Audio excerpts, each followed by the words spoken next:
আমার বোম্বাই মরিচ গাছের ভিডিও এবং ছবি আপলোড করার পর থেকে অনেকেই আমার কাছে জানতে চাচ্ছেন যে কিভাবে গাছে এত পরিমাণে মরিচ ধরালাম। তো সেটা নিয়ে আজকে একটা ভিডিও করার সিদ্ধান্ত নিয়েছি। তো হ্যালো এভরিওয়ান, আসসালামু আলাইকুম। ফার্স্টে হচ্ছে আমার গাছটার অবস্থা এমন ছিল, আমি যখন প্রথম কিনে এনেছিলাম তারপরে গাছের পাতাগুলো ছোট ছিল আর গাছের চেহারা খুব একটা ভালো ছিল না। আর তার কিছুদিনের মধ্যেই হচ্ছে গাছের এমন অবস্থা হয়ে যায়। এটা হয়েছে মূলত আমি কয়েকটা ঘরোয়া সার সাথে একটু রাসায়নিক সার ব্যবহার করেছি। রাসায়নিক সারের মধ্যে আমার বরাবরই খুবই পছন্দের একটা সার হচ্ছে ডিএপি। আমি আমার সব ধরনের গাছে ডিএপিটা কম বেশি ব্যবহার করে থাকি। আর এটা দিলে কিন্তু গাছ একসাথে নাইট্রোজেন এবং ফসফরাস পায়, যেটা গাছের বৃদ্ধিতে খুবই সহায়তা করে। আর ঘরোয়া জৈব সারের মধ্যে আমি যখন যেটা হাতের কাছে পেয়েছি সেটাই ব্যবহার করেছি। কখনো ইউজ করেছি সবজি খোসা ভেজানো পানি, আবার কখনো ইউজ করেছি সরিষার খোল। এগুলো সাধারণত 15 থেকে 20 দিন অন্তর অন্তর আমি গাছে ইউজ করেছি। আর ডিএপিটা হচ্ছে 1 মাস পর পর গাছে দিয়েছি।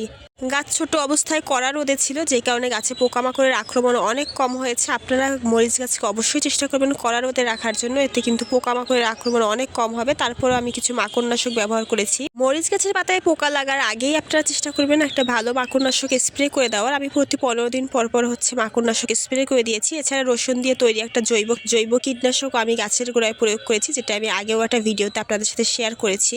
আর মরিচ গাছ করলে কিন্তু গোড়ায় অবশ্যই অনেক ধরনের আগাছা হয়। এই আগাছাগুলোকে অবশ্যই গাছের গোড়া থেকে রিমুভ করতে হবে, কারণ এরা হচ্ছে গাছের সার এবং খাবার খেয়ে ফেলে। আর নিচের দিকের যে পাতাগুলো থাকে সেগুলোকে অবশ্যই কেটে দিতে হবে।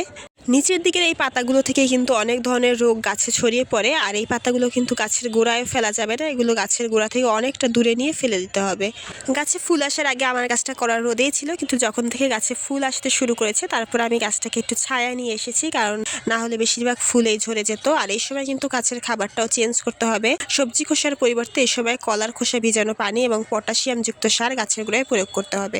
একবার ফুল চলে আসার পর গাছে আর কোনো ছত্রাকনাশক, কীটনাশক, ওষুধ কোনো কিছুই আর প্রয়োগ করা যাবে না। গাছের সময় পিঁপড়ের আক্রমণটা একটু বেড়ে যায়, তাই গাছের গোড়ায় আমি কিছুটা হলুদের গুঁড়া ছিটিয়ে দিয়েছিলাম। এছাড়া নিচের দিকের যে পাতাগুলো ছিল সেগুলোতেও ছিটিয়ে দিয়েছি। যেহেতু ফুল ফোটা অবস্থায় আর কোনো কীটনাশক গাছে প্রয়োগ করা যায় না, তাই হলুদের গুঁড়া ছিটালে কিন্তু বেশ কিছুটা বেনিফিট পাওয়া যায়। এছাড়া গাছের পাতাতেও এই সময় একটু হলুদের গুঁড়া ছিটিয়ে দিলে কিন্তু পোকামাকড়ের আক্রমণ কমে যায়, আর পরাগায়নে কিন্তু এতে তেমন কোনো সমস্যা হয় না।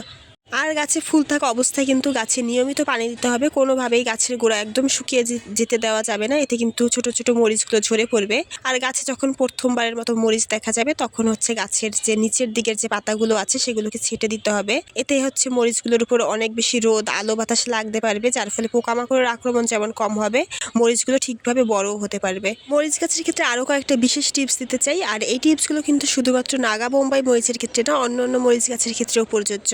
মরিচ গাছ করলে সেটা অবশ্যই কড়া রোদে করতে হবে। এতে কিন্তু গাছের পোকামাকড়ের আক্রমণ যেমন কম হবে, গাছের বৃদ্ধিও ভালো হবে, গাছে প্রচুর ফুল আসবে। মরিচ গাছ কিন্তু রোদ খুবই পছন্দ করে, তবে গাছে ফুল আসার পরে হচ্ছে কিছুটা ছায়াযুক্ত জায়গায় রাখলে বেশি ফল সেট হবে। 2 নম্বর টিপস হলো মরিচ গাছ কিন্তু অতিরিক্ত পানি একদমই সহ্য করতে পারে না। এই কারণে মরিচ গাছকে অবশ্যই জিও ব্যাগ কিংবা বস্তায় রোপণ করতে হবে। যেমন আমার এই গাছটাকে আমি বস্তায় রোপণ করেছিলাম, যে কারণে কখনোই গাছের গোড়ায় অনেক বেশি পানি জমে স্যাঁতস্যাঁতে হয়ে যায় না। আর এতে কিন্তু গাছের গ্রোথ ভালো থাকে, রোগ পোকা আক্রমণও কম হয়। টিপস নাম্বার 3 হলো মরিচ গাছ কিন্তু অনেক ফুডি একটা গাছ, এরা খাবার খেতে অনেক পছন্দ করে, তাই মরিচ গাছে সবসময় বিশেষ বিশেষ খাবার প্রয়োগ করতে হবে। আপনার হাতের কাছে যে ধরনের জৈব কিংবা ঘরোয়া সারই থাকুক না কেন সেটা গাছের গোড়ায় প্রয়োগ করতে পারেন।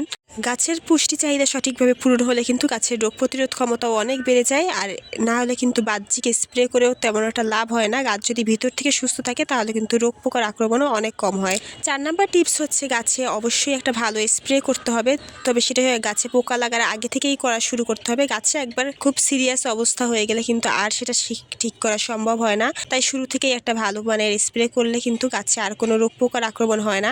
আপনারা চাইলে রসুন দিয়ে তৈরি জৈব স্প্রেটাও ব্যবহার করতে পারেন। আমি ওটাও গাছে অনেক দিন ব্যবহার করেছি এবং খুবই ভালো রেজাল্ট পেয়েছি। আর 5 নম্বর টিপস হলো মরিচগুলো হওয়ার পর কিন্তু পাখি এবং পোকা, পিঁপড়ের আক্রমণে নষ্ট হয়ে যায়, তাই চেষ্টা করবেন মশারি অথবা নেট দিয়ে মরিচগুলোকে ঢেকে দেওয়ার। আর চেষ্টা করতে পারেন অবশ্যই গাছের গোড়ায় একটু হলুদের গুঁড়া ছিটিয়ে দিতে, এতেও কিন্তু পিঁপড়ের আক্রমণ অনেকটা কমে যায়। তো আশা করি এই টিপসগুলো আপনারা ঠিকমতো ফলো করতে পারলে আপনাদের মরিচ গাছেও বাম্পার ফলন হবে ইনশাআল্লাহ। আমার এই গাছটাতে কিন্তু মাশাআল্লাহ করে প্রায় 62+ মরিচ কিন্তু গাছটিতে ধরে আছে। আমি আসলে ভিডিওতে সব মরিচ হয়তো বা দেখাতেও পারছি না, আপনারাও হয়তো বা বুঝতে পারছেন না গাছটাতে আসলে কি পরিমাণে মরিচ আছে। তো আমি হচ্ছে আরও অনেক ফুল আছে, আশা করি এর থেকে আরও অনেক অনেক মরিচ হবে।